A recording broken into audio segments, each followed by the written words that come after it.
గురించి చెప్తూ అత్యద్భుతమైనటువంటి ఘట్టాన్ని ఒకదాన్ని ఇప్పుడు రామచంద్రమూర్తితో విశ్వామిత్ర మహర్షి చెప్తున్నారు.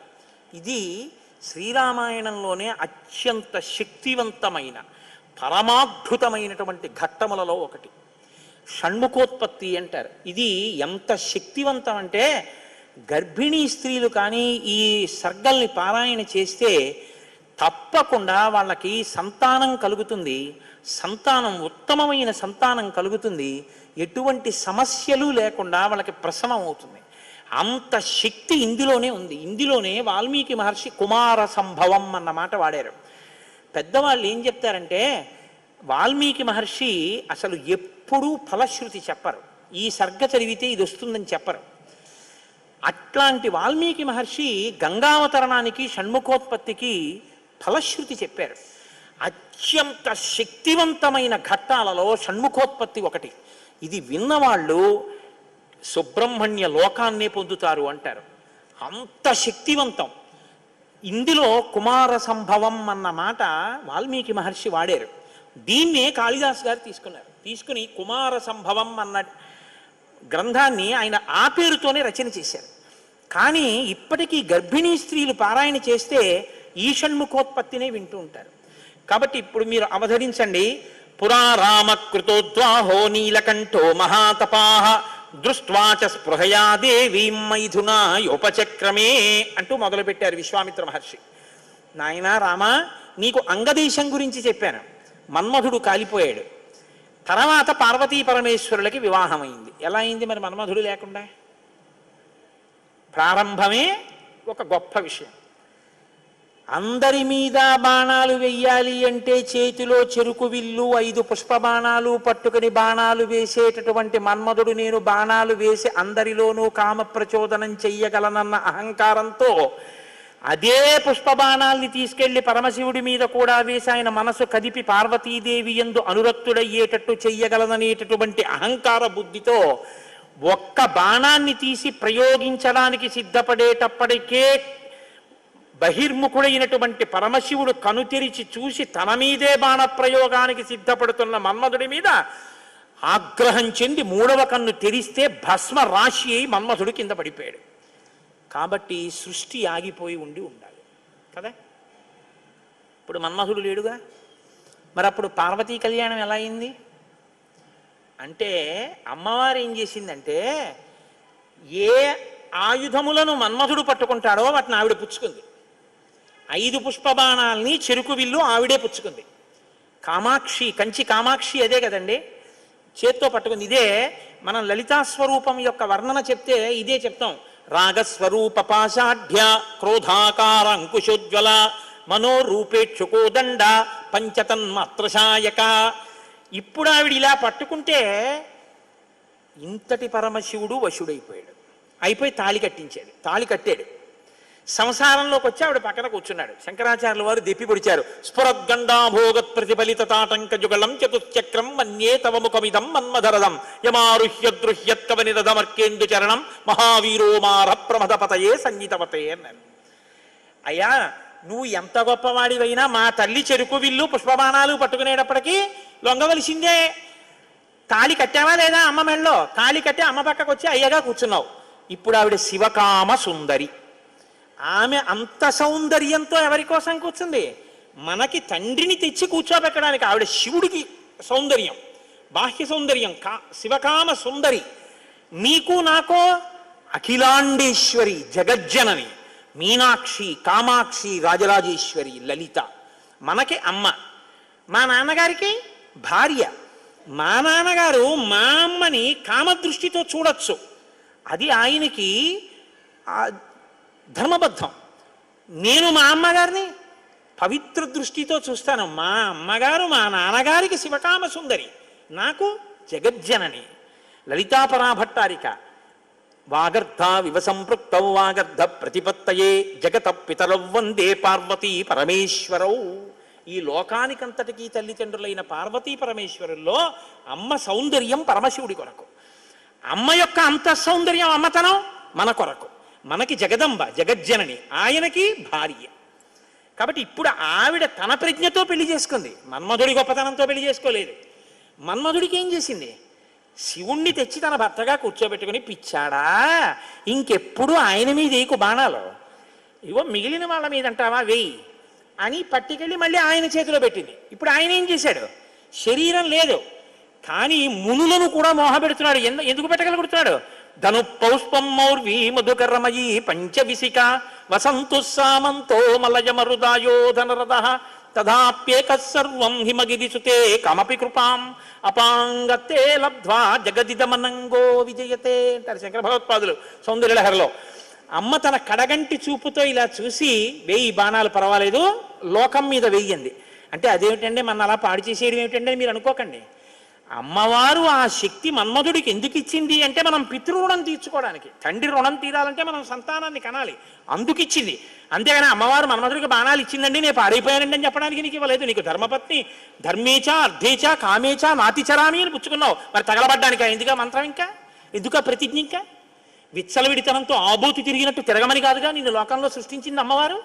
మన్మథ బాణం దేని కొరకు అంటే కేవలము నీ యొక్క పితృరుణం తీర్చుకోవడానికి అంతే. కాబట్టి ఇప్పుడు వివాహమైనటువంటి పార్వతీ పరమేశ్వరులు ఏకాంతంలో విహరిస్తున్నారు. పురారామకృతోద్వాహో నీలకంఠో మహాతపాః దృష్ట్వా చ స్పృహయా దేవీం మైథునాయోపచక్రమే. వాళ్ళిద్దరూ అలా క్రీడించడం మొదలుపెట్టి 100 దివ్య సంవత్సరాలు పూర్తయిపోయాయి. వాళ్ళిద్దరూ ఏకాంతంలోంచి బయటికి రాలేదు, వాళ్ళకి బిడ్డ పుట్టలేదు. దేవతలందరూ కలుసుకున్నారు. పార్వతీ పరమేశ్వరులు ఇద్దరూ కనపట్టలేదంటే కొత్తగా పెళ్ళయింది కదా, 100 దివ్య సంవత్సరాల నుంచి విహారం చేస్తున్నారు. ఒక చిత్రమైనటువంటి ఆలోచన వచ్చింది వాళ్ళకి. ఒరే, అసలు పార్వతీదేవే శక్తి స్వరూపిణి, పరమశివుడు తేజపుంజం మహానుభావుడు. ఇప్పుడు వాళ్ళిద్దరి యొక్క శుక్రశోణితములు కలిస్తే, తేజస్సులు కలిస్తే, ఈ లోకంలోకి ఒక కొత్త ప్రాణి వస్తే అసలు అటువంటి భూతమును అంటే అటువంటి ప్రాణిని మనం చూడడం కుదురుతుందా? అది ఎంత తేజోవంతంగా ఉంటుంది? ఎవరు వహిస్తారు ఆ భూతాన్ని? ఎవరు చూడగలరు ఆ ప్రాణిని? కాబట్టి మనం పరమశివుణ్ణి వెళ్ళి అడుగుదాం, మీరు రతిక్రీడ విరమించి బిడ్డల్ని కనద్దు అని అడుగుదాం అన్నారు. అయితే మీరు నన్ను మాట అడగచ్చు, ఏమండి బుద్ధి ఉందా అసలు ఈ మాట? వాళ్ళు అన్నారు అనుకోండి, మీరు ఎలా చెప్పారండి అని అడుగుతారు నన్ను. అసలు దేవతలకు ఎందుకండి ఈ వ్యవహారం? వాళ్ళు అలా ఎందుకు అనాలి? అలా అంటే మాత్రం దాన్ని మేము ఎలా అంగీకరించగలం ఈ విషయాన్ని? మీరు కంగారు పడిపోకుండా ఉండండి, నేను తర్వాత చెప్తాను ఎందుకు వస్తుందో. కాబట్టి ఇప్పుడు వాళ్ళందరూ కలిసి ఓ సమావేశం పెట్టుకున్నారు. నిజమే అంటే నిజమే. అందరూ కలిసి కైలాసానికి వెళ్ళారు. బయట నించుని పెద్ద కేకేశారు. ఏమని? దేవదేవ మహాదేవ లోకస్యాస్య హితేరత. ఓ దేవదేవ మహాదేవ, లోకమునకంతటికి రక్షించవలసిన వాడా అని కేకేశారు. వీళ్ళకి ఏం ఉపద్రవం వచ్చిందో ఆయన బయటకు వచ్చారు. ఆయన్ని చూడగానే వీళ్ళందరూ నేల మీద పడి నమస్కారం చేశారు. చని కైలాసముదొచ్చి శంకరుడి వాసద్వారముంజేరి ఈశుని జవ్వారుకు లడ్డుపడ్డ దళమంచుందొచ్చి కుయ్యో ముర్రో విను వాలింపుము చిత్తగింపుము దయన్ వీక్షింపుమన్ సంబుజానన ముఖ్యుల్కని రక్తరక్షణ కళా సంరంభునిన్ శంభునిన్ అంటారు పోతన గారు. అలా వీళ్ళందరూ ప్రణిపాతం చేశారు నేల మీద పడి. సురాణం ప్రణిపాతేన ప్రసాదం కర్తుమర్హసి న లోకాధారయిష్యంతి తవ తేజ సురోత్తమః అన్నారు. మహానుభావా, నీవు పార్వతీదేవితో కలిసి ఏకాంతంలో దివ్యక్రీడను అనుభవిస్తున్నావు. మీ ఇద్దరికి బిడ్డ పుడితే దుస్సహం, మేము తట్టుకోలేం. అందుకని నీ తేజస్సుని నీ తేజస్సులోకి అణిచేసేయి, ఆమె తేజస్సుని ఆమె తేజస్సులో అణిచివేయమను. మీ ఇద్దరూ ఒకరి పట్ల ఒకరు ఇటువంటి ఆభిముఖ్యం పొందకుండా తపస్సు చేసుకుంటూ కూర్చోండి అన్నారు. బ్రాహ్మేణ తపసాయుక్తో దేవ్యా సహ తపశ్చర త్రైలోక్యహితకామార్థం తేజస్తే జసిధారయా. తేజస్సుని తేజస్సులో అణిచేసి ఇద్దరూ తపస్సు చేసుకోండి అన్నారు. ఎంత అక్కర్లేని విషయం అంటే ఇది. అంటే ఆయన అన్నాడు, తండ్రితనం అండి, తప్పకుండా మీకు అలాంటి ఇబ్బంది ఉంటుందంటే నేను ఇటువంటి భూతమును సృష్టించాను, అలాగే వెళ్ళిపోతాను. కానీ నేను ఇప్పటికి 100 దివ్య సంవత్సరముల నుంచి పార్వతీదేవితో క్రీడించాను. ఆ కారణం చేత దేవతానాం వచశ్రుత్వా సర్వలోక మహేశ్వరః బాఢమిత్యత్ బ్రవీత్ సర్వాన్ పునశ్చేదమువాచః. మీరు చెప్పినట్టే చేస్తాను, నా తేజస్సుని నా తేజస్సులోకి అణిచేస్తాను. కానీ యదిదం క్షుభితం స్థానాత్ మమ తేజో హ్యనుత్తమం ధారయిష్యతి కస్మన్మే బ్రువంతు సురసత్తమాహ. ఇప్పటికే చాలా కాలంగా పార్వతీదేవితో నేను క్రీడించి ఉన్న కారణం చేత నా రేతస్థానం నుంచి తేజస్సు కదిలిపోయింది. ఇప్పుడు కదిలిపోయిన తేజస్సు పడిపోతుంది. నేను పార్వతీదేవి యందు వదిలిపెట్టద్దని మీరు అంటున్నారు. మరి నేను నా తేజస్సుని ఎక్కడ విడిచిపెట్టను, ఎవరు భరిస్తారు చెప్పండి అన్నారు. భరించడం అనేటప్పటికీ వాళ్ళు ఎవరు గుర్తొచ్చారో తెలుసా అండి? భూమి గుర్తొచ్చింది. అన్నీ ఆవిడేగా భరిస్తుంది, పాపం ఆవిడే భరించాలి. అందుకని వాళ్ళందరూ కలిసి ముక్తకంఠంతో భూమిని చూపించారు. చూపించి ఏవ ముక్తాః సురాః సర్వే ప్రత్యూచు వృషభధ్వజం యత్తేజక్షుభితం హే తత్ తద్దరా ధారయిష్యతి. ఈ భూమి భరిస్తుంది, దీని మీద వదిలేసేయండి. భూమి ఏమనాలి? అదేమిటయ్యా, ఆయన భార్య యందు ప్రవేశపెట్టబడవలసినటువంటి శివతేజస్సు నా మీద ఎలా విడిచిపెడతాడు?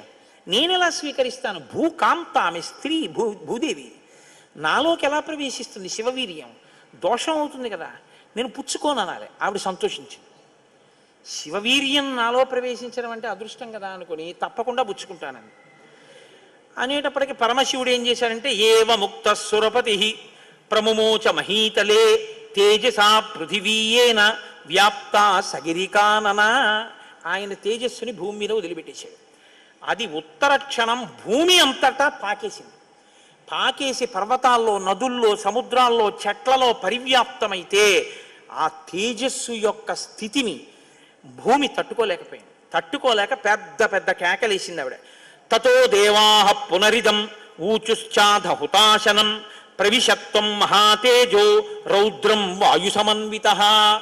నా ఒళ్ళు మండిపోతోంది, దగ్ధమైపోతోంది నా శరీరం అంతా. శివవీర్యాన్ని నేను భరించలేకపోతున్నాను, దాని శక్తి నేను తట్టుకోలేకపోతున్నాను.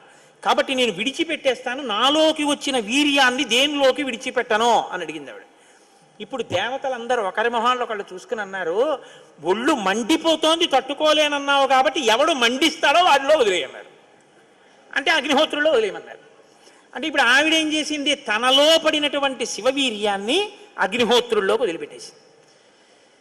ఇదంతా రెప్పపాటు కాలంలో జరిగిపోయింది.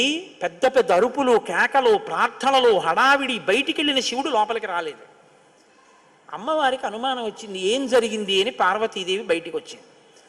బయటికి వచ్చి ఏం జరిగిందని అడిగింది. మేమందరం ఇలా ప్రార్థన చేశామమ్మా, మీ ఆయన తేజస్సు భూమిలోకి విడిచిపెట్టాడు, భూమి తట్టుకోలేక అగ్నిలోకి విడిచిపెట్టింది అంది. మీ ఇద్దరికీ సంతానం కలగకుండా తపస్సు చేసుకోమని కోరిక కోరామమ్మా అన్నారు. ఆవిడంది, ఏ ఆడదైనా అమ్మ కావద్దంటే ఒప్పుకుంటుందండి. అధశైల సుతారామ త్రిదశాం ఇదమబ్రవీత్ సమన్యుర శపత్ సర్వాన్ క్రోధ సంరక్తలోచన. ఎర్రబడిన కళ్ళతో అమ్మవారంది, అక్కరలేని విషయంలో జోక్యం చేసుకున్నారు. మీరు చెప్పకూడని మాట చెప్పారు. నన్ను తల్లిని కావద్దు అని శాసించారు. నాకు బిడ్డలు పుట్టకూడదు అని వరం అడిగారు. నాయందు ప్రవేశపెట్టబడవలసినటువంటి శివవీర్యాన్ని భూకాంత యందు ప్రవేశపెట్టారు. కాబట్టి నేను మీకు శాపం ఇస్తున్నాను. అపత్యం స్వేషు దారేషు తస్మాన్నోత్వాదయిష్యత అద్య ప్రభృతి యుష్మాకం అప్రజాః సంతు పత్నయః ఏవ ముక్త్యా సురాన్ సర్వాన్ శశాప పృథివీమపి. ఇక నుంచి మీ భార్యల వలన మీకిక సంతానము కలుగకుండుగాక. ఇక నుంచి దేవతలకి సంతానం ఉండదు అంది. కాబట్టి దేవతల సంఖ్య ఎప్పటికీ 33 కోట్లే. ఎందుకంటే ఇంకా వాళ్ళకి సంతానం ఉండదు. అందుకే బ్రహ్మగారు మొన్నటి రోజున దేవతల్ని పిలిచి, మీ అంశలలో ఉండవలసినటువంటి వానరుల్ని అప్సరసల యందు, యక్షకాంతల యందు, గంధర్వ కిన్నెర వానరకాంతల యందు సృజించండి, మీ భార్యల యందు మీకు పిల్లలు పుట్టరు, పార్వతీదేవి శాపం ఉందని చెప్పారు. అందుకని ఏమండి, ఎప్పుడూ 33 కోట్లైనా ఇంకా పిల్లలు మనవలు ఉండరా అంటే ఉండరు. పార్వతీదేవి శాపం ఆగిపోయింది, దేవతల యొక్క సంతానం. ఇప్పుడు ఆవిడ భూమి వంక తిరిగింది. నువ్వు స్త్రీవి కదా, నా భర్త యొక్క తేజస్సుని నేను పట్టవలసింది నువ్వెలా పట్టుకున్నావు? నువ్వెలా స్వీకరించావు నా భర్త తేజస్సుని? అవనేనైక రూపాత్వం బహుభార్యా భవిష్యసి. ఆవిడ్ని శపించింది. నువ్వు ఒక్క రూపంతో ఉండవు. భూమి అని పిలవబడినా నీకు అనేకమైనటువంటి స్థితి కలుగుతుంది. ఒక చోట చౌటు నేల, ఒక చోట నల్ల నేల, ఒక చోట ఎడారి, ఒక చోట పంట పండే నేల. ఇలా నువ్వు రకరకాలుగా అయిపోతావు. అంతేకాదు బహుభార్య భవిష్యసి, నీకు ఒక్క భర్త ఉండడు. నీ భర్త కానివాడి వీర్యం నువ్వు పుచ్చుకున్నావుగా, నీకు ఇంకా ఎంతమంది భర్తలో లెక్క ఉండరు. అందుకే రాజ్యాన్ని పాలించిన వాడందరూ భూమిపతులే. ఎంతమంది ఆవిడికి భర్తలు లెక్కలేదు. కారణం ఏమిటంటే పార్వతీదేవి శాపం. అవనేనైక రూపాత్వం బహుభార్య భవిష్యసి నచ పుత్ర కృతాం ప్రీతిం మత్క్రోధ కలుషీకృత. ఏ ఆడదైనా కోరుకునేది ఏమిటంటే భర్త వలన కొడుకుని కనాలి, ఆ కొడుకు పేరు ప్రఖ్యాతులు తేవాలి, తల్లి సంతోషించేటట్టు ప్రవర్తించాలని కోరుకుంటాడు. ఏ తల్లి ఈ లోకంలో ఏ ఒక్కటి సహించదో అది నీ యందు నిజమగుగాక. ఏ తల్లి అయినా ఏది సహించలేదు, ఎంత తప్పైనా సహిస్తుంది. కానీ అమ్మ వంక ఆడదాన్ని చూసినట్టు చూశాడు అనుకోండి కొడుకు, అమ్మ మాత్రం ఒక్కనాటికి క్షమించదు. ఇంకా అమ్మలో ఆడతనాన్ని చూడకూడదు. ఇంకంతకన్నా పవిత్రంగా మాట్లాడడం కష్టం, ఇంకంతకన్నా నేను దిగి మాట్లాడను. కాబట్టి అమ్మతనాన్నే చూడాలంతే కొడుకు. కానీ నీ విషయంలో ఏమవుతుందో తెలుసా, నీ కొడుకులందరూ నీకు భర్తలు అవుతారు.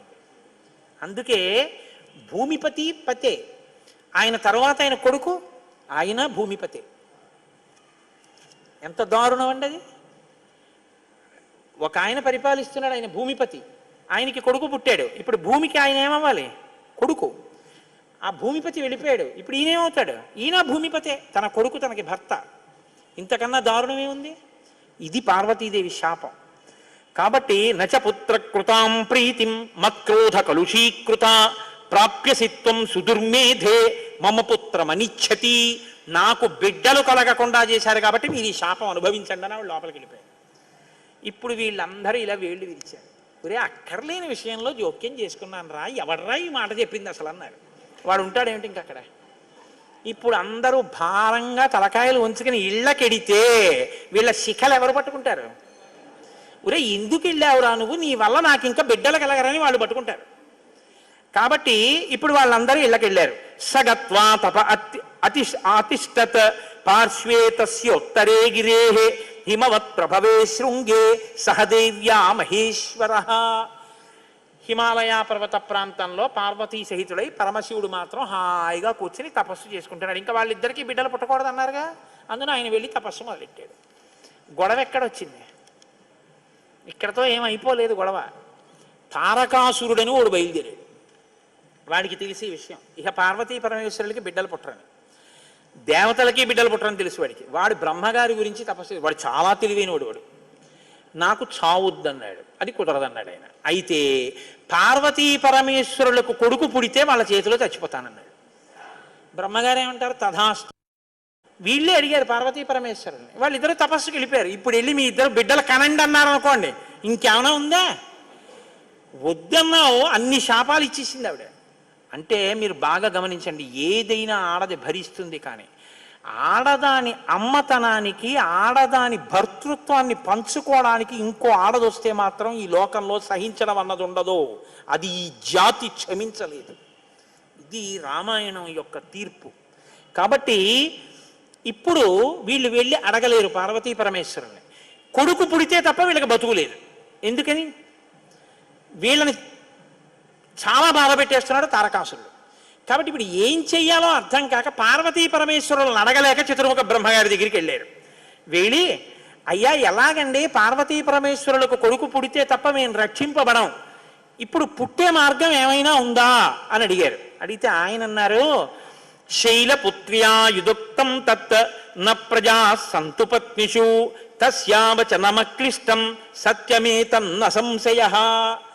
ఒరే పార్వతీ పరమేశ్వరులకి ఇంక పిల్లాడు పుట్టడం అనేటటువంటి విషయాన్ని మీరు నేను ఇక వెళ్ళి అడగడం అన్న విషయం మర్చిపోండి. పోనీ మన దగ్గర శివుని యొక్క తేజస్సు ఉంది ఇంకాను. అగ్నిహోత్రుడు పుచ్చుకుని ఉంచాడుగా, అగ్నిహోత్రుల్లో ఉందిగా. అంటే యాపిల్ పండు ఫ్రిడ్జ్లో పెట్టుకున్నట్టు అగ్నిహోత్రుడి దగ్గర ఉంది అది. పోని దాన్ని తెచ్చి ఎవరిలోకైనా నిక్షేపిద్దామంటే మీ భార్యలు ఎవ్వరికీ పిల్లలు పుట్టరు. ఆవిడ శాపం ఉందిగా. పైగా ఆ శివవీర్యాన్ని భూకాంత పుచ్చుకుందనేగా అన్ని శాపాలు ఇచ్చింది. ఇప్పుడు దాన్ని తీసుకెళ్ళి ఇంకోళ్ళు ఎవరికన్నా ఇస్తామంటే ఎవరు మాత్రం పుచ్చుకుంటారు? ఏ ఆడది పుచ్చుకుంటుంది? పుచ్చుకుంటే కదా పిల్లలు పుట్టడం. పార్వతీదేవిని వెళ్ళి అడగలేము, పోనీ శివవీర్యం ఉందని ఇంకో స్త్రీలో ప్రవేశపెట్టలేము. ఎలా ఆలోచించి ఆయన తక్కువడండి చతుర్ముఖ బ్రహ్మగారు అంటే. నేను అందుకే బ్రహ్మ అని అన్ను, బ్రహ్మగారు అంటుంటాను. ఆయన సలహా లేకపోతే లోకం లేదు, మన ఉపన్యాసమే లేదు. ఆయన అన్నారు, ఇయమాకాశగా గంగా యస్యాం పుత్రం హుతాశనః జనయిష్యతి దేవానాం సేనాపతి మరిందమం జ్యేష్ఠా శైలేంద్రదుహిత మానయిష్యతి తత్సుతం ఉమాయాస్తబ్బహుత హుమతం భవిష్యతి న సంశయః. ఉమాయాస్తబ్దహుమతం భవిష్యతి న సంశయః. హిమవత్ పర్వతం ఉందే, హిమవంతుడు, ఆయనకి 2 బిడ్డలు ఉన్నారు. పెద్దమ్మాయి పేరు గంగ, రెండో అమ్మాయి పార్వతి. పెద్దమ్మాయి దేవతా స్త్రీలలోకి రాదు, ఆ అమ్మాయి స్వర్గలోకంలో ప్రవహిస్తోంది. ఇప్పుడు తనకి బిడ్డలు పుట్టలేదన్న బాధ ఎప్పుడు పోతుందంటే, తన భర్త యొక్క వీర్యం తన అక్కగారిలోకి ప్రవేశించి బిడ్డ పుడితే తన అక్క కొడుకు తన కొడుకేగా. అందుకని కొంచెం మనసు కుదుటపరుచుకుని పోన్లే బిడ్డ పుట్టాడని సంతోషిస్తుంది. అక్క జోలికి వెళ్ళదు, ఎందుకంటే కొంచెం ఆప్యాయత అన్నదోటి ఉంటుంది. అక్క కొడుకు తన కొడుకే అవుతాడు కాబట్టి. కాబట్టి మనం పార్వతీదేవి కోప్పడకూడదంటే ఆ గంగాదేవి యందు ఈ శివవీర్యాన్ని నిక్షేపించాలి. ఇప్పుడు శివవీర్యం ఎవరి దగ్గర ఉంది? అగ్నిహోత్రుడి దగ్గర ఉంది. ఇప్పుడు అగ్నిహోత్రుడు ఏం చేయాలి? గంగాదేవిలో విడిచిపెట్టాలి. గంగాదేవి ఒప్పుకోవద్దు. కాబట్టి మీరు ఏం చేయాలి? మీరేగా వెళ్ళి ప్రార్థన చేశారు, మీరే వెళ్ళి అగ్నిహోత్రుడిని గంగని ప్రార్థన చేయండి అన్నారు. ఇప్పుడు గంగాదేవి దగ్గరికి వెళ్ళి, అమ్మ ఏమనుకోవద్దు, శివవీర్యం అగ్నిహోత్రుడి దగ్గర ఉంది, నువ్వు అది బుచ్చుకో అంటే చీ నోర్మొయ్యి అంటే. అందుకని ఈ మాట ఎవరు చెప్పాలో ఒక్క పురుషుడు చెప్పాలి. పురుషులందరూ వెళ్ళి చెప్తే అసహ్యంగా ఉంటుంది. మీరు వెళ్ళి అగ్నికి చెప్పండి, అగ్ని వెళ్ళి ఆవిడికి చెప్తారని. ఎందుకంటే ఇంత ఇబ్బంది అంటే, ఇది గట్టిగా చెప్పుకునేది కాదు, ప్రయత్నం చేస్తున్నారు. పార్వతీ పరమేశ్వరులకి పుత్రుడు కలిగేటట్టు తెలిస్తే చంపేతలు పారేస్తాడు ఆయన తారకాసురుడు. అందుకని ఎవరికీ తెలియకుండా జరగాలి ఈ పని అంతాను. ఇప్పుడు వీళ్ళందరూ కలిసి అగ్నిహోత్రుడి దగ్గరికి వెళ్ళారు. అయ్యా ఎంత గొప్ప సలహా చెప్పావు, ఏదో ఓ కారు చీకటిలో కాంతిరేఖ, కఠినమైన సాక్ష్యానికి సూక్ష్మమైన రంధ్రం దొరికాయి, ఇక మేము అల్లుకుంటాం కథ అన్నారు. తచ్చుత్వా వచనం తస్య కృతార్థ రఘునందన ప్రణిపత్య సురాసర్వే పితామహమపూజయన్. బ్రహ్మగారికి పూజ చేసి నమస్కారం చేసి బయలుదేరి అగ్నిహోత్రుడి దగ్గరికి వెళ్ళారు. వెళ్ళి ఆయనతో అన్నారు, దేవకార్యమిదం దేవ. ఇప్పుడు మాట్లాడడం కొంచెం జాగ్రత్తగా మాట్లాడడం మొదలెట్టారు. ఇది దేవకార్యం, ఏదో మేము సరదాగా నువ్వు పట్టుకెళ్ళి అక్కడ విడిచిపెట్టు ఇలాంటి మాటలు చెప్పడానికి రాలేదు. నీకు పిల్లలు పుడితే నాకెందుకు, పుట్టకపోతే నాకెందుకు, ఇలాంటి వాటిల్లో ఇక మేము జోక్యం చేసుకోం, బుద్ధి వచ్చింది మాకు. కాకపోతే ఇది దేవకార్యం. ఇప్పుడు ఈ పిల్లాడు పుట్టకపోతే వీపులు పగిలిపోతున్నాయి తారకాసురుడి వల్ల, అందుకుని పుట్టాలి పిల్లాడు. కాబట్టి సంవిధత్సహుతాశన శైలపుత్ర్యాం మహాతేజో గంగాయాం తేజవుత్సృజా. నీలో ఉన్న శివ తేజస్సుని పట్టుకెళ్ళి గంగలో విడిచిపెట్టు. గంగ పుచ్చుకుంటే, గంగకి కొడుకు పుడితే ఆ పిల్లవాడు పార్వతీ పరమేశ్వర పుత్రుడి కిందకు వస్తాడు. ఎందుకంటే పార్వతీదేవి అంగీకరిస్తుంది కాబట్టి. ఆ పిల్లవాడికి సేనానాయకత్వం ఇద్దాం, వాడు సేనాధిపతి అయితే వాడి చేతిలో తారకాసురుడు చచ్చిపోతాడు. అందుకని నువ్వు వెళ్ళి గంగను అడిగన్నారు. ఇప్పుడు పుచ్చుకునేటప్పుడు అప్రసన్నమైన మనస్సుతో ఆవిడ పుచ్చుకుంది అనుకోండి, ఇది ఎక్కడ చికాకు వచ్చిందిరా అని. అప్రసన్నమైన మనస్సుతో కానీ అలా పుచ్చుకుంటే తేజోవంతుడైన బిడ్డ సంభవించాడు. కాబట్టి ఆవిడ ప్రసన్నంగా పుచ్చుకోవాలి. అంటే ఆవిడ ప్రసన్నంగా పుచ్చుకోవడానికి యోగ్యమైన రీతిలో ఆవిడికి చెప్పాలి. కాబట్టి ఆయన వెళ్ళి చెప్పాడు అగ్నిహోత్రుడు, గర్భం ధారయ వైదేవి దేవతానాం ఇదం ప్రియం అన్నాడు. అమ్మా నువ్వు గర్భం ధరించాలమ్మా, ఆవిడ కన్య, భర్త లేడు, మరి నువ్వు గర్భం ధరించాలంటే అందావిడే దేవతానాం ఇదం ప్రియం. అమ్మ దేవకార్యం ఇది, అందుకుని నిన్ను అడుగుతున్నాను తప్ప ఇంకో మాట అనుకో కుష్మా తల్లి. అందుకని ఆవిడ అర్థం చేసుకుంది, ఓహో ఇంతకన్నా ఇప్పుడు లోకాన్ని రక్షించడానికి మార్గం లేదు, కాబట్టి శివ తేజస్సుని నాలోకి తీసుకుంటాను. తస్య తద్వచనం శ్రుత్వా దివ్యం రూపమధారయత్. ప్రసన్నంగా తీసుకుంది అనడానికి గుర్తు దివ్యమైన రూపాన్ని ధరించి శివ తేజస్సుని తనలోకి తీసుకుంది. ఇప్పుడు వీళ్ళ బాగా గమనించండి, సుబ్రహ్మణ్యోత్పత్తి అంటే ఎటువంటిదో తెలుసా అండి? 33 కోట్ల మంది దేవతలు ఇలా ఎదురు చూస్తున్నారు. ఇప్పుడు కాని శివవీర్యం ఎందుకో పనికి రాకుండా పోయిందనుకోండి, గంగ కానీ అయ్యి బాబాయ్ నేను భరించలేకపోతున్నానని వదిలేవతలు పారేసింది అనుకోండి, అంతే. ఇక శివవీర్యం లేదు, ఎందుకంటే ఉన్న శివవీర్యం పాడైపోయింది. కాబట్టి ఇక పుత్రుడు కలగడు. ఇక పుత్రుడు కలగకపోతే ఇక ఎప్పటికీ అసలు దేవతల యొక్క రాజ్యం అన్నది ఇక రాదు, తారకాసురుడే ఉంటాడు. కాబట్టి ఇక మీరు నేను పురాణం చెప్పుకోవడం ఇప్పటికీ ఉండదు, ఆయనే పరిపాలిస్తుంటాడు కదా. కాబట్టి ఇప్పుడు ఆ గంగ వల్ల బిడ్డ పుట్టాలి. వీళ్ళందరూ ఉత్కంఠతో ఎదురు చూస్తున్నారు. గంగ గర్భం ధరించి బిడ్డని కంటుందా? ఇది ఇంత చల్లటి గంగమ్మలోకి శివవీర్యం వెళ్ళింది. వెళ్ళగానే ఆవిడ ఇప్పుడు పెద్ద కేకేసింది, అయ్య బాబోయ్ ఈ శివవీర్యం యొక్క వేడికి నా నీరు ఉడికిపోతోంది, నేను భరించలేకపోతున్నాను, దీన్ని వదిలేస్తున్నాను. ఎక్కడ వదిలేనని వీళ్ళందరూ నీరసపడిపోయారు. అయ్యయ్యయ్యయ్యో మన ప్రణాళిక పోయింది అనేటప్పటికి తస్య తద్వచనం శ్రుత్వా దివ్యం రూపమధారయత్ దృష్ట్వా తన్మహిమానం. ఆ తర్వాత సమంతతస్తదా దేవీం అభ్యసించిత పావకః సర్వశ్రోతాంసి పూర్ణాని గంగాయా రఘునందన తమువాచ తతో గంగా సర్వతే దేవ పురోహితం అశక్తాధారణే దేవ తవ తేజస్ సముద్భవం దహ్యమానగ్నినాతేన సంప్రవ్యధితతే ససా. ఇప్పుడు నేను ఈ తేజస్సుని ఎక్కడ వదిలిపెట్టేను, నా సర్వాంగములు క్షోభించిపోతున్నాయంది ఆవిడ. అగ్నిహోత్రుడు చూసి అన్నాడు, బిడ్డ పుట్టాడో లేదో తరువాతి మాట, ముందసలు నువ్వు కలతపడిపోతున్నావు, నువ్వు తట్టుకోలేవు. కాబట్టి అధాబ్రవీదిదం గంగాం సర్వదేవ హుతాశన ఇహ హైమవతే పాదే గర్భోయం సన్నివేశ్యతాం. అదిగో ఆ హిమాలయ పర్వత ప్రాంతముల యొక్క పాదముల యందు తీసుకెళ్ళి నీలో ఉన్నటువంటి శివ తేజస్సుని విడిచిపెట్టేసేయాలి. గంగ తనలో ఉన్న శివ తేజస్సుని తీసుకెళ్ళి హిమాలయ పర్వత ప్రాంత పాదముల యందు వదిలిపెట్టేసేటప్పటికి అది వెళ్ళి రెల్లు దుబ్బుల్లో పడిపోయింది, గడ్డిలో పడిపోయింది.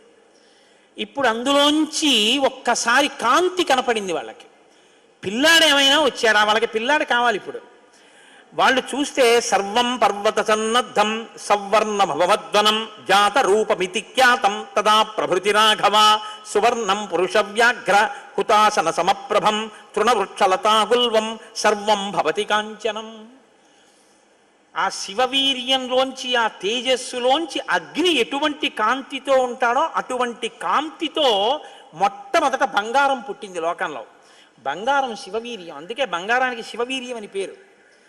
బంగారం పుట్టి బంగారంతో అక్కడ ఉన్నటువంటి తృణవృక్షలతాగుల్మం సర్వం భవతి కాంచన, ఆ గడ్డి చెట్లు అన్ని బంగారు రంగులో మెరిసిపోయాయి ఒక్కసారి. తర్వాత వెండి పుట్టింది. ఆ వెండిని చూశారు, తెల్లగా ఉంది వెండి, అయిపోయింది. ఆ తర్వాత ఇంకా మిగిలినటువంటి చారంలోంచి రాగి ఇనుము పుట్టాయి. మిగిలిపోయినటువంటి మలంలోంచి తగరము సీసము పుట్టాయి తప్ప పిల్లవాడు మాత్రం కనపడలేదు. అయిపోయింది మన ప్రణాళిక అంతా, పిల్లవాడు పుట్టలేదు అని దిగాలు ముఖాలు వేసుకుని ఆ పైనుంచి చూస్తున్నారు. ఆ రెల్లు దుబ్బుల్లో రాత్రివేళ తెల్లగా మెరుస్తాయే రెల్లు దుబ్బులు, ఆ రెల్లు దుబ్బుల్లోంచి తదగ్నినా పునర్వ్యాప్తం సంజాత శ్వేత పర్వత దివ్యం శరవణం చైవ పావకాదిత్య సన్నిభం. బ్రహ్మాండమైనటువంటి కాంతులు మెరిసిపోతుండగా 6 ముఖాలతో అద్భుతమైన సౌందర్యంతో ఒక పిల్లవాడు పుట్టి పాల కోసం ఏడ్చాడు. అమ్మయ్యా పుట్టాడు రా పిల్లాడు, శివపుత్రుడు జన్మించాడు, మన బాధలు తీరాయని వాళ్ళందరూ పొంగిపోయారు. షష్ఠి 6 ముఖాలతో షణ్ముఖుడై పుట్టాడు. ఆ పుట్టినటువంటి వాడు కూడా మహానుభావుడు 6 ముఖాలతో పుట్టాడు కాబట్టి షణ్ముఖుడు. పుట్టిన పిల్లాడికి పాలివ్వాలి, ఆ కృత్తికల్ని పిలిచి మీరు పాలివ్వండి అన్నారు. వాళ్ళన్నారు మేం పాలిస్తాం, కానీ తాం క్షీరం జాతమాత్రస్య కృత్వా సమయముత్తమం దరుపుత్రో యమస్మాకం సర్వాతామితి నిశ్చితాః. ఇప్పుడు పాలిస్తే కానీ మరి పిల్లాడు బతకడు. కాబట్టి వాళ్ళు అన్నారు మేము పాలిస్తాం, కానీ ఆ పిల్లాడిని మా పేరుతో పిలుస్తారా అన్నారు, మా పిల్లాడని చెప్తారా అన్నారు. అబ్బే అలా ఎలా కుదురుతుందండి అన్నారు అనుకోండి. వాళ్ళు పాలివ్వకపోతే పిల్లాడు. అందుకని వీళ్ళు వెంటనే దేవతలందరూ అన్నారు తతస్తు దేవత సర్వ కార్తికేయ ఇతి బ్రువన్. కార్తికేయుడు అన్నాం కదా, ఇవ్వండి పాలన్నారు. అమ్మతనం ఎంత గొప్పదో చూడండి. ఇప్పుడు ఈ కృత్తికలు 6 పిల్లాడికి 6 ముఖాలతో ఉన్నవాడికి 6 పాలిచ్చారు. వాడు పాలు తాగాడు. పుత్రస్త్రైలోక్య విఖ్యాతో భవిష్యతి న సంశయ.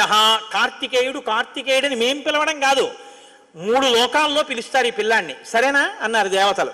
అప్పుడు వాళ్ళు పాలిచ్చారు. కాబట్టి కార్తికేయుడు అగ్నిలో శివవీర్యం చాలా కాలం నిలవ ఉంచబడి అగ్నిహోత్రుడు గంగలో ప్రవేశపెట్టాడు కాబట్టి పావకి. శరవణములు అంటే రెల్లు దుబ్బుల్లోంచి పుట్టాడు కాబట్టి శరవణ భవ. ఎప్పుడు శుద్ధమైనటువంటి బ్రహ్మణ్య జ్ఞానంతో ఉంటాడు కాబట్టి సుబ్రహ్మణ్యం. తల్లి కడుపులోంచి స్ఖలనమై పుట్టాడు కాబట్టి స్కందుడు. ఆయన ఉత్పత్తి చేతనే ఇన్ని పేర్లతో వచ్చాడు. ఏమంటే మీరు ఇంత గొప్పగా ఏదో పాపం నోరు కొట్టుకు చెప్పారు, కానీ మాకు అసలు అనుమానం మాత్రం అలా ఉండిపోయింది, మీరు మంగళం చెప్దాం అనుకుంటున్నారేమో. అలా అనత్సా దేవతలు, అలా అడగడం వల్ల కదా ఇంత కథ వచ్చింది. అలా ఎందుకు అడగాలి అసలు అంటే, మహానుభావుడు శంకర భగవత్పాదాచార్య స్వామి వారు బ్రహ్మసూత్రాలకి చేసినటువంటి వ్యాఖ్యానంలో ఒక చోట ఉదహరించారట దీని గురించి. దాని గురించి అసలు ఇలా ఎలా జరిగిందని కంచికామకోటి పీఠాధిపతులు చంద్రశేఖరేంద్ర సరస్వతి స్వామి వారు ఎంతమంది పౌరాణికులను అడిగారట. ఆఖరికి ఒక ఆయన దీని మీద పరిశోధన చేసి త్రిపుర రహస్యంలో ఉన్నటువంటి మంత్రాల యొక్క వ్యాఖ్యానంలో దీని అసలు వృత్తాంతం ఎక్కడుందో పరమాచార్య స్వామి వారికి తీసుకొచ్చి చెప్పారు. త్రిపుర రహస్యంలో ఉంది దీని రహస్యం, అక్కడి నుంచి అనుసంధానం చేయాలి దాన్ని. సనత్కుమారుడు అని ఒక ఆయన బ్రహ్మమానసపుత్రుడు, ఆయన పుట్టుక చేత మహాజ్ఞాని. అటువంటి పిల్లవాడు ఆయన ఎప్పుడూ తనలో తాను బ్రహ్మజ్ఞానంలో రమిస్తూ ఉండేవాడు. ఆయన ఒక రోజు రాత్రి నిద్రపోవడం అంటే గుర్తుపెట్టుకోండి, బ్రహ్మవేత్త నిద్రకి కూడా ఆయన సాక్షి. అటువంటి ఆయనకి కల వచ్చిందంటే అవస్థ ఏర్పడింది, స్వప్నావస్థ. ఆ కల్లో తాను రాక్షస సైన్యాల మీద యుద్ధం చేస్తున్నట్టు కల వచ్చింది. ఆయన తెల్లబోయి ఇది నాకు కల రావడం ఏమిటి, కల రావడం అంటే మనసులో ఏదో కోరిక ఉంది, ఆ కోరిక కల్లో కనపడింది, స్వప్నావస్థలోకి వెళ్ళాను, ఇది దోషం కదా, నాకు అలా ఎందుకు జరిగిందని తండ్రి చతుర్ముఖ బ్రహ్మగారి దగ్గరికి వెళ్ళారు. వెళ్ళి నాన్నగారు నాకు ఇలా కల ఎందుకు వచ్చింది నాన్నగారు అసలు అని అడిగాడు. అయితే ఆయన అన్నాడు, నాయనా నీకు ఇలా కల రావడానికి ఒక కారణం ఉంది. నువ్వు పూర్వజన్మలో వేదాన్ని నేర్చుకునేటప్పుడు వేదంలో దేవతల గురించి రాక్షసుల గురించి దేవదానవ యుద్ధాల గురించి చదివి, ఈ రాక్షసులు ఎప్పుడు వేద ప్రమాణానికి వ్యతిరేకంగా ఎందుకు ఇలాంటి పనులు చేస్తుంటారు, వీళ్ళని పట్టుకుని చంపేయాలని వ్యగ్రత పొందావు. ఆ వ్యగ్రత జీవుణ్ణి పట్టుకుంది. అది ఈ జన్మలో బ్రహ్మవేత్తవైనా నీకు ఆ వాసన ఉండిపోయింది, అది ఇప్పుడు కలగా వచ్చింది. అది తీరాలంటే నువ్వు దేవసేనకి అధిపతివి కావాలి. నువ్వు దేవసేనకి అధిపతివై రాక్షసుల్ని సంహరిస్తే ఆ కోరిక తీరుతుంది. అంటే నాన్నగారు నేను దేవాసేనాపతిని కావలసిందేనా ఆయన అన్నాడు చతుర్ముఖ బ్రహ్మగారు. వచ్చేసారు ఆయన, తన అనుష్ఠానంలో తనున్నారు. ఈలోగా పరమశివుడు ఒక సంకల్పం చేశాడు. పరమశివుణ్ణి మించిన జ్ఞాని లోకంలో ఇంకా లేడు. ఎక్కడైనా జ్ఞానం అంటూ ఉంటే అది కేవలం శాంకర భిక్ష. పరమశివుడి యొక్క భిక్షయే జ్ఞానం. అందుకే ఆయన్ని ఈశాన సర్వ విద్యానాం ఈశ్వర సర్వభూతానాం బ్రహ్మాధిపతిర్బ్రహ్మణోధిపతిర్బ్రహ్మ శివో మే అస్తు సదాశివోం మంగళములకు మంగళం నా తండ్రి. అంతటి మహాజ్ఞాని శంకరుడంటే. ఆయన దగ్గర నుంచే వెళ్ళాలి జ్ఞాన గంగ. కాబట్టి పరమశివుడికి ఒకప్పుడు కోరిక పుట్టిందిట, నేను ఇప్పటిదాకా అన్ని విషయాలు చెప్పడం కానీ నేను ఓడిపోయిందన్నది లేదు ఎవరి దగ్గర. ఓడిపోవడం అంటే బయట వాళ్ళ దగ్గర ఓడిపోతే బాగుండదుగా. ఓడిపోవడం అనేటటువంటిది కూడా మనిషి జీవితంలో సన్మానంగా ఎప్పుడు మారుతుంది? పుత్రాదిచ్చేత్ పరాజయం. తన కొడుకు చేతిలో తాను ఓడిపోవాలి. తన కొడుకు చేతిలో తాను ఓడిపోవడం అంటే, ఉరే నేను ఈ శ్లోకానికి అర్థం ఇన్ని మాటలు చెప్పాను కానీ నా కొడుకు వచ్చి అకస్మాత్తుగా నాన్నగారు ఈ శ్లోకానికి ఈ అర్థం ఇలా కూడా వస్తుంది కదా అంటే నాకు ఎప్పుడూ రాలేదు ఈ ఆలోచన. ఎంత గొప్ప అర్థం చెప్పాడురా, ఇలా చూస్తే అసలు మొత్తం కథ మారిపోయింది, వీడికి ఎంత గొప్ప ఆలోచన వచ్చిందని నా కొడుకు ప్రజ్ఞ ముందు నేను తల వంచితే అది నాకు సన్మానం లాంటి ఓటమి. అలాంటి కొడుకు నా కడుపున పుడతాడా అనుకున్నట్ట పరమశివుడు కూడా ఒకనకొకప్పుడు. ఇప్పుడు సనత్కుమారుల వారికి ఈ కోరిక, ఎంత గొప్ప అర్థం చెప్పాడురా, ఇలా చూస్తే అసలు మొత్తం కథ మారిపోయింది, వీడికి ఎంత గొప్ప ఆలోచన వచ్చిందని నా కొడుకు ప్రజ్ఞ ముందు నేను తల వంచితే అది నాకు సన్మానం లాంటి ఓటమి. అలాంటి కొడుకు నా కడుపున పుడతాడా అనుకున్నట్ట పరమశివుడు కూడా ఒకనకొకప్పుడు. ఇప్పుడు సనత్కుమారుల వారికి ఈ కోరిక, పరమశివుడికి ఆ కోరిక. ఒకనకొకప్పుడు పరమశివుడు పార్వతీదేవి అసుర సంధ్య వేళలో ఈ భూమండలం అంతటా కూడా విహారం చేస్తారు. శ్రీశైల పర్వతం మీద దిగుతారు. భాగవతంలో చతుర్థ స్కందం అనుకుంటే అందులో చెప్తారు దీని గురించి. వాళ్ళిద్దరూ విహారం చేస్తుంటే సనత్కుమారుడు కనబడ్డారు. కనబడితే వాళ్ళకి ముచ్చటేసింది. బ్రహ్మవేత్త మహానుభావుడు బ్రహ్మజ్ఞాని, పలకరిద్దామని వృషభవాహనం మీద కిందికి దిగి దగ్గరికి వెళ్ళారు. ఆయన ఇలా చూశారు, చూసి తన పంతాన్ని చేసుకుంటున్నారు. ఇద్దరు అలా నిలబడ్డారు. ఆయన ఏం పలకరించలేదు. పలకరించకపోతే పరమశివుడు అన్నాడు, ఏమయ్యా, లోపల సంతోషించాడు ఇది బ్రహ్మవేత్త అంటేని, ఏమయ్యా ఇంతసేపటి నుంచి నించున్నావు, కనీసం నువ్వు పలకరించలేదు మమ్మల్ని అన్నారు. ఏంటి నువ్వు కొత్తగా కనపడ్డావు ఏమిటి? నాకు లోకమంతా నువ్వు తప్ప ఇంకోటి కనపడితేగా, నువ్వే కనపడుతున్నది. బ్రహ్మవేత్తకి ఏం కనపడుతుందండి? విశ్వం కనపడదు, విశ్వనాథుడు కనపడతాడు. లోకం కనపడదు, లోకేశ్వరుడు కనపడతాడు. కాబట్టి నాకు కనపడుతున్నదే నువ్వు, ఇవాళ కొత్తగా కనపడ్డావు ఏమిటి? నాకు ఎప్పుడు నువ్వేగా కనపడదు, కొత్తతనం ఏముంది, అందుకని అలా కూర్చున్నాను అన్నాడు. లేచి నిలబడి మాట్లాడకుండా అలా మాట్లాడితే శపిస్తాను తెలుసా అన్నాడు. శపిస్తే ఏమవుతుంది స్వామి? దేహానికి ఏమైనా బాధ కలుగుతుంది. అది నేనైతేగా, నేను ఆత్మని. ఆత్మకి శాపం ఏముంటుంది? ఆత్మయే నేను, నేనే నువ్వు, ఉన్నది ఒక్కటే, దానికి శాపం లేదు స్వామి, అందులో నా భయం లేదన్నారు. ఓహో, ఏమి ద్వంద్వాతీతుడవరా మహానుభావ, ఇది బ్రహ్మజ్ఞానంటే. కాబట్టి నిన్ను చూసి నేను మురిసిపోతున్నాను, నీకేదైనా వరం ఇస్తాను పుచ్చుకో అన్నారు. ఆయన అన్నారు, వరం ఇస్తావా? మళ్ళీ ఇదో మోహం, వరం ఇవ్వడం శాపం ఇవ్వడం ఏమిటి ద్వంద్వాలు? నాకేం అక్కర్లేదు, నీకేమైనా కావాలా, నేను ఇస్తానన్నారు. అంటే పరమశివుడు అన్నాడు, ఈ మాట నీతో అనిపించడం కోసమే ఇంతసేపు నించున్నాడు. నీలాంటి కొడుకు కావాలి, నువ్వు నాకు కొడుకు అవుతావా అన్నారు. అంటే సనత్కుమారుడు అన్నాడు, నీకే కొడుకునవుతానన్నాడు. అంటే పార్వతీదేవి అంది, ఏది ఆ కేంత దీర్ఘం ఇస్తున్నావు? నీకే కొడుకునవుతానంటా ఏంటి? నీకే కొడుకునంటే నాకు కొడుకువే అంది. అదొక్కటి అడక్కమ్మా అన్నాడు. అదేమయ్యా, అదేమిటి, నీలాంటి కొడుకు పుడుతుంటే నా కడుపున పుట్టకపోవడం ఏమిటి? అమ్మా, ఎంత పార్వతీదేవివైనా తల్లి, నేను ఒక కడుపున పుట్టడం అంటే అమ్మా, తల కింద పెట్టి కాళ్ళు పైకి పెట్టి 9 నెలలు అమ్మ కడుపులో పడుకుని యోని ద్వారంలోంచి బయటికి రాలేనమ్మా. శివకుమారుడిగా పుడతాను, నీకు కుమారుణ్ణే తప్ప అమ్మ నీ కడుపున మాత్రం పుట్టనన్నాడు. అంటే ఆవిడ చిన్నబుచ్చుకుంది. అయ్యయ్యో, నేను కూడా కలిసి అడగకపోవడం వల్ల వచ్చింది, కానీ నా కోరిక నువ్వు ఇంకొకలా తీర్చాలంది ఆవిడ. ఎలా తీర్చనమ్మా అని అడిగారు. నేను ఒకానొకప్పుడు భస్మాసురుడు పరమశివుడి గురించి తపస్సు చేసి వరములు పొందాడు. నేను ఎవరి తల మీద చెయ్యి పెడితే ఆయన భస్మం అయిపోవాలని పరమశివుడు వరం ఇచ్చాడు. నీ మీదే పరీక్ష చేస్తానని పరమశివుడు వెంటబడ్డాడు. పరమశివుడు ఏదో ఒక హేళ, ఆయన ఒక చాలా విచిత్రంగా ప్రవర్తిస్తూ ఉంటాడు. లోకానికి ఒక పాఠం చెప్పడం కోసం సుమండి చేతకాని వాడయ్యని మీరు అనుకోకూడదు. ఇప్పుడు నేను మళ్ళీ శివమహాపురాణానికి అంతటికీ వ్యాఖ్యానం ఎక్కడ చేయను. కాబట్టి ఆయన పరిగెడుతున్నట్టు నటించాడు. ఆయన పరిగెడుతున్నట్టు నటిస్తే నేను వెంటబడి చంపితే బాగుండదు. భర్త పరిగెడుతున్నట్టుంటే నే కాసేపు కనపడకుండా ఉంటే పోతుందని ఆవిడేం చేసిందంటే తన శరీరాన్ని నీటిగా మార్చి ఒక సరోవరం కింద మారిపోయింది. అదే శరవణ తటాకం. ఆ శరవణ తటాకం హిమవత్ పర్వత ప్రాంతంలో ఉంది. నువ్వు నా కడుపున పుట్టకపోయినా ఆఖరణ పుట్టేటప్పుడు మాత్రం ఆ శరవణ తటాకం దగ్గర నుంచి పుట్టాలి.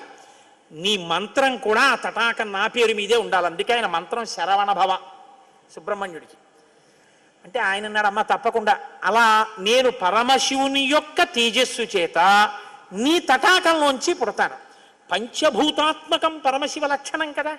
అందుకని పృథివీస్వరూపంగా, అగ్నిస్వరూపంగా, వాయుస్వరూపంగా, జలస్వరూపంగా, ఆకాశస్వరూపంగా 5 స్వరూపాలతో పార్వతీ పరమేశ్వర సమాగమ స్వరూపంగా శివశక్తుల యొక్క సమ్మేళనానికి పుట్టినటువంటి మెరుపు తీగల లోకంలో బ్రహ్మజ్ఞానాన్ని బోధ చెయ్యడం కోసమని, దేవసేనాపతిని కావడం కోసం, రాక్షస సంహారం చెయ్యడం కోసం మీకు పుత్రుడిగా పుడతానమ్మా అని సనత్కుమారుల వారు పరమశివుడికి వరం ఇచ్చారు. అందుకని ఆ వరం నెరవేరాలంటే పార్వతీ పరమేశ్వర సమాగమం జరిగి పార్వతీదేవిలోకి వెళ్ళకూడదు తేజస్సు. దేవతల సంఖ్య కూడా అనంతంగా పెరిగిపోతే రేపొద్దున్న ఉపాసనలు కష్టం అవుతాయి. అందుకని నాటకీయ సన్నివేశం సృష్టింపబడాలంటే దేవతలు వెళ్ళి ప్రార్థన చేయాలి. ప్రార్థన చేసి శివతేజస్సు భూమి మీద పడాలి. అది అగ్నిహోత్రంలోకి వెళ్ళాలి. ఇది పంచభూతాత్మకమై ఆయన షణ్ముఖ స్వరూపంతో పైకి రావాలి. వచ్చి స్వామి అని పేరు పెట్టుకోవాలి. స్వామి అన్న పేరు కేవలం సుబ్రహ్మణ్యుడిది. మనం వెంకటేశ్వర స్వామి అంటాం, మంచిదే, నేను తప్పని నేను అంటలేదు. కానీ ఒక్క స్వామి అంటే మాత్రం సుబ్రహ్మణ్యుడే. ఎక్కడెక్కడ సుబ్రహ్మణ్యుడి పేరు చెప్తామో, ఎక్కడెక్కడ తలుచుకుంటామో అక్కడక్కడ సంతానమునకు ఏ విధమైన ప్రమాదం రాదు. సుబ్రహ్మణ్యుడికి నమస్కారం చేస్తే కుజగ్రహ దోషం కూడా ఉపశమిస్తుంది. ఎక్కడెక్కడ షణ్ముఖుణ్ణి ఆరాధన చేస్తారో అక్కడ ఐశ్వర్యం పరిడవిల్లుతుంది. పక్కన ఉన్నటువంటి తమిళ దేశం, ద్రవిడ దేశంలో అంత ఐశ్వర్యం వచ్చింది, అన్ని పరిశ్రమలు వచ్చాయంటే కారణం ఏమిటో తెలుసా అండి? సుబ్రహ్మణ్యారాధన. వాళ్ళు విపరీతమైన సుబ్రహ్మణ్యారాధన చేస్తారు. సుబ్రహ్మణ్య ఆరాధనం చేసినా, షణ్ముఖుడికి ప్రదక్షిణం చేసినా, ఆయనకి నమస్కారం చేసినా జ్ఞానము, ఐశ్వర్యము, సంతానము, సంతానమునకు క్షేమము, ఆయువు, ఆరోగ్యము అన్నీ కలుగుతాయి. అంత శక్తివంతమైనటువంటి సర్గ ఈ షణ్ముఖోత్పత్తి సర్గ. అందుకే వాల్మీకి మహర్షి ఎప్పుడూ కూడా అసలు ఫలశ్రుతి చెప్పరు. కానీ ఈ షణ్ముఖోత్పత్తి గురించి చెప్పిన తర్వాత, అందుకే షణ్ముఖుడికి ఉన్న గొప్పతనం ఏమిటో తెలుసా అండి? ఆయనకి ఒక గొప్ప విజయాన్ని సాధించాడు షణ్ముఖుడు ఒక్కడే. శైవ వైష్ణవాలు రెండూ కూడా వియ్యముందేట్టు చేశాడు. శ్రీవల్లి, దేవసేన ఇద్దరు శ్రీ మహావిష్ణువు యొక్క కుమార్తెలు. ఆయన మేనల్లుడు కదండి, మరి ఏదో పండగ సెలవులకు ఇంటికి వచ్చాడు. ఇంటికి వస్తే లక్ష్మీదేవి ఆయన్ని చూసి అందిట, మురుగన్ అంది. మురుగన్ అంటే మేనల్లుడు అని. మరుమగన్ అన్నట్టు విష్ణువు. మరుమగన్ అంటే చాలా అందగాడు అన్నట్టు. ఇద్దరు అలా అనుకోవడం ఎందుకో తెలుసా అండి? మన పిల్లలకు బాగుంటాడు. వల్లి, దేవసేన ఇద్దరిని ఇచ్చి సుబ్రహ్మణ్యేశ్వర స్వామి వారికి కళ్యాణం చేశారు. వల్లి, దేవసేన ఇద్దరిని తనకి భార్యలుగా చేసుకున్నాడు కాబట్టి శైవ వైష్ణవాలు రెండు సుబ్రహ్మణ్యుడి వల్లే వియ్యం ఉంది. అంతటి మహానుభావుడు ఆయన. మహాజ్ఞాని, యుక్తకేశుడై గుండుతో గోచి పెట్టుకుని నిలబడి ఉంటాడు. అందుకే సుబ్రహ్మణ్య క్షేత్రాల్లో స్వామి వలయలో అలా నిలబడి ఉంటాడు. ఆయన ప్రణవానికి అర్థం చెప్తే పరమశివుడంతటి వాడు తెల్లబోయి, ఎంత గొప్పగా చెప్పావురా అన్నట్టు. నాన్నగారు అలా అంటే కుదరదు, ఇది ప్రణవరహస్యోపదేశం కదా, మీరు కూడా మడి కట్టుకుని వచ్చి శిష్యుడిగా కూర్చోండి చెప్తానన్నట్టు. ఒరే ఎంత బాగా చెప్పావురా అని వచ్చి కూర్చుని విన్నట్ట. శివుడంతటి వాడు ఇంత బాగా చెప్పగలిగిన కొడుకు పుట్టాలని కదా కోరుకున్నాడు. ఆత్మాదిచ్చేత్ పుత్రాదిచ్చేత్ పరాజయం. తండ్రి గారికి ఆ కోరిక తీరిందటువంటి బ్రహ్మజ్ఞాని పుట్టాడు. ఆయనే తరువాతి కాలంలో కేవలం పాలు తాగి పెద్దవాడైపోయాడు అంతే. అయిపోగానే ఆయన్ని దేవసేనకి తీసుకొచ్చి పట్టాభిషేకం చేసేశారు. సేనాధిపతి అయిపోయాడు. తారకాసుర సంహారం చేశాడు. దేవతలందరూ సంతోషించారు.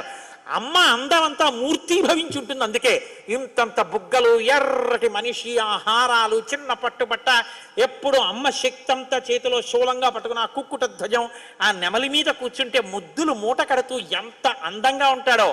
అందుకే సుబ్రహ్మణ్యేశ్వర స్వామి వారి యొక్క మూర్తి వంక అదే పనిగా చూసినా కూడా సత్సంతానం కలుగుతుంది. అంతటి మహానుభావుడు సుబ్రహ్మణ్యుడు. ప్రత్యేకించి ఏ కారణం చేతనైనా గర్భం నిలవక బాధపడుతున్న వాళ్ళు, గర్భిణి అయినప్పటికీ కడుపున ఎటువంటి బిడ్డలు పుడతారో తెలియని వాళ్ళు, వాళ్ళ ఆయుర్దాయం బాగుండాలనుకున్న వాళ్ళు, సంతానం క్షేమంగా వృద్ధిలోకి రావాలనుకున్న వాళ్ళు రామాయణాంతర్గతమైన షణ్ముఖోత్పత్తిని విని తీరాలి. ఇది చెప్పడం కోసమే వాల్మీకి మహర్షి ఫలశ్రుతి చెప్తూ ఓ మాట చెప్పారు. ఏషతే రామ గంగాయ విస్తరోభిహితో మయా కుమార సంభవశ్చైవ ధన్యః పుణ్యస్తథైవ చ. ఎవరు ఈ షణ్ముఖోత్పత్తిని శ్రీరామాయణంలో వింటున్నారో వాళ్ళకి ఎటువంటి చిక్కులు ఉన్నా అన్ని చిక్కులు విడిపోయి అపారమైనటువంటి ధన సమృద్ధి కలుగుతుంది. 2, విశేషమైనటువంటి పుణ్యము స్కందోత్పత్తిని విన్నంత మాత్రం చేత కలుగుతుంది. ఇక్కడే ఆయన కుమార సంభవశ్చైవ అన్న మాట వాడారు. పార్వతీ పరమేశ్వరుల యొక్క కుమారుడు కనుక ఆయనకొక్కడికే కుమారః అన్న నామం. ఆయన భక్తశ్చయ కార్తికేయే కాకుత్స భువిమానవః ఆయుష్మాన్ పుత్ర పౌత్రైశ్చ స్కందసాలోక్యతాం వ్రజేత్.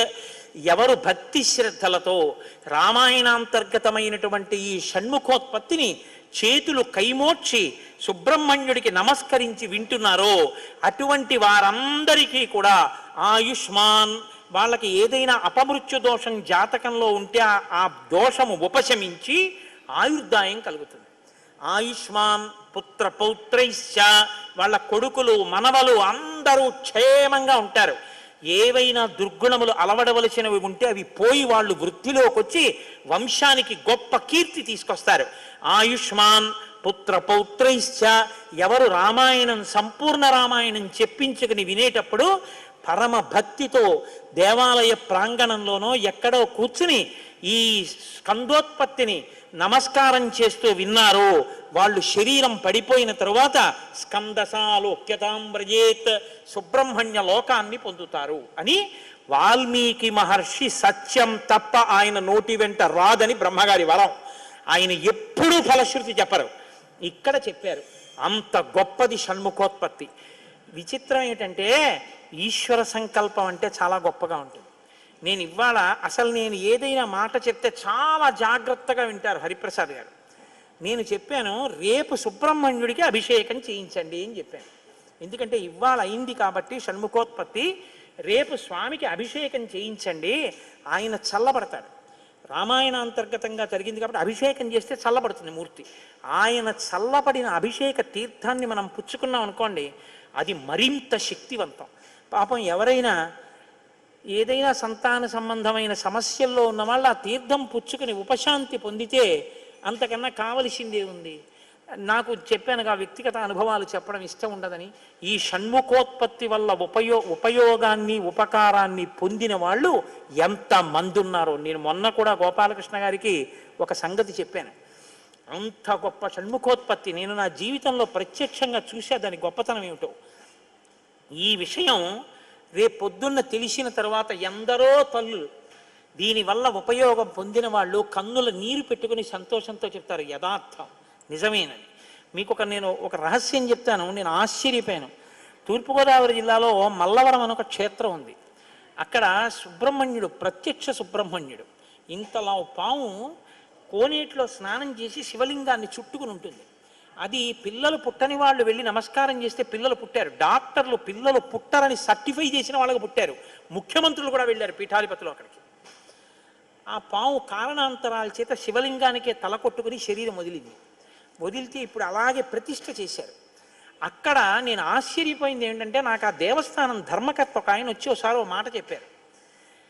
బిడ్డలు పుట్టరు అని డాక్టర్లు చెప్పేసినటువంటి వాళ్ళు సుబ్రహ్మణ్య షష్ఠి నాడు ఈ దేవాలయం వెనకాల పడుకుంటారు, వచ్చి బోర్లా పడుకుంటారు ఆడవాళ్ళు. వాళ్ళకి కునుకు పడుతుంది, కునుకు పడ్డాక లేపేస్తాం. ఆ మరుసటి సంవత్సరం వాళ్ళు పసిపిల్లల్ని పట్టుకుని వస్తారండి అని చెప్పారు. నాకు అపనమ్మకం కాదు, చూడాలనిపించింది. మీరు కూడా వచ్చారేమో గోపాలకృష్ణ గారు నాతో. కాకినాడ నుంచి చాలామందిని కలిసి సుబ్రహ్మణ్య భుజంగ స్తోత్రం చేశారు శంకర భగవత్పాదులు. సుబ్రహ్మణ్య షష్ఠి నాడు ఆ దేవాలయంలో చదువుదామని అందరం కలిసి వెళ్ళాం. ఆ రోజు వాళ్ళు నా ప్రసంగం కూడా అక్కడ ఏర్పాటు చేశారు. మీరు నమ్మరు, నేను తెల్లబోయానండి.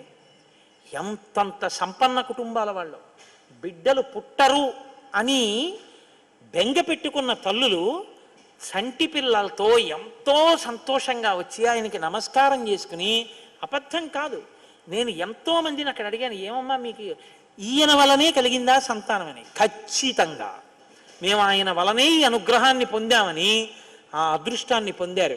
మహానుభావుడు సుబ్రహ్మణ్యుడు అంటే. ఆయనకి నమస్కారం చేస్తే ఎంత స్థితినైనా ఇస్తాడు. మన అదృష్టం ఏమిటంటే రామాయణం చెప్పుకుంటున్నది శృంగగిరి పీఠంలో, అది అమ్మవారి సన్నిధానం, రామచంద్ర ప్రభువు యొక్క సన్నిధానం. ఇక్కడ శివాలయం ఉంది. ఆ శివాలయంలో ఇటు పార్వతి ఇటు గంగా ఉన్నారు. సాధారణంగా అలా ఉండరు. ఆ గంగ మళ్ళీ తన రెండు పాదాలు ఇలా పైకి పెట్టి కాళ్ళు పాదాలు కనపడేటట్టు వచ్చి ఇలా గుడ్లు కనపడేటట్టుగా ఉంటుంది చక్కగాను. శివుడు కటు గంగా ఇటు పార్వతి ఉండి బయట సుబ్రహ్మణ్యుడు ఇటు వినాయకుడు ఉంటారు. రేపు మళ్ళీ ఒక్కసారి చక్కగా అన్ని పదార్థాలతోటి అభిషేకం చేయించండి.